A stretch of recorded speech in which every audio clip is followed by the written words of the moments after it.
सकाळी उठल्या उठल्या 10-12 शिंका येतात का? असं झाल्यावर आपण काय करतो? मेडिकलमध्ये जातो, एखादी गोळी घेतो आणि हा विषय संपवतो. परंतु हे सारखाच होत राहतं, तरी आपण दुर्लक्ष करतो. कारण आपल्याला वाटतं पावसाळी हवा आहे, पाऊस आहे, त्यामुळे हा त्रास होतो. परंतु जे तुम्ही पावसाळी हवा समजून दुर्लक्ष करता, ह्याचं खरं कारण तुमच्या घरामध्येच आहे.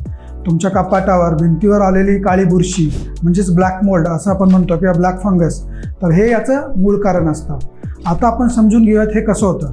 जेव्हा पावसाळा सुरू होतो, जुलै-ऑगस्ट महिना येतो, तेव्हा आपल्या भिंतींना किंवा कपाटाच्या मागे घरामध्ये ओलसरपणा यायला लागतो आणि ह्या ओलसरपणामुळे तिथे बुरशी तयार होते. आणि ही बुरशी अगदी डोळ्यांना न दिसणारे बारीक असे जंतू आपल्या हवेमध्ये सोडत असतात.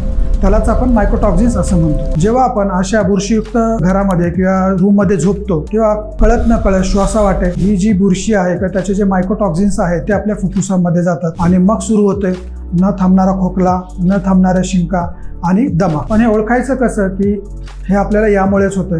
तर एक सेल्फ टेस्ट सांगतो, एक साधी सोपी गोष्ट करायची. जर तुम्ही असं ऑब्झर्व केलंय का की जेव्हा आपण घरात येतो तेव्हाच आपल्याला अचानक शिंका सुरू होतात किंवा खोकल्याची उबळ येते, आणि जसं आपण घराच्या बाहेर जातो, ऑफिसमध्ये जातो किंवा इतर ठिकाणी जातो, तेव्हा मात्र हा खोकला, शिंका असं काही होत नाही. जर असं होत असेल तर नक्कीच समजून घ्या आपल्या घरात काहीतरी प्रॉब्लेम आहे, घरात कुठेतरी फंगस, बुरशी वाढलेली आहे.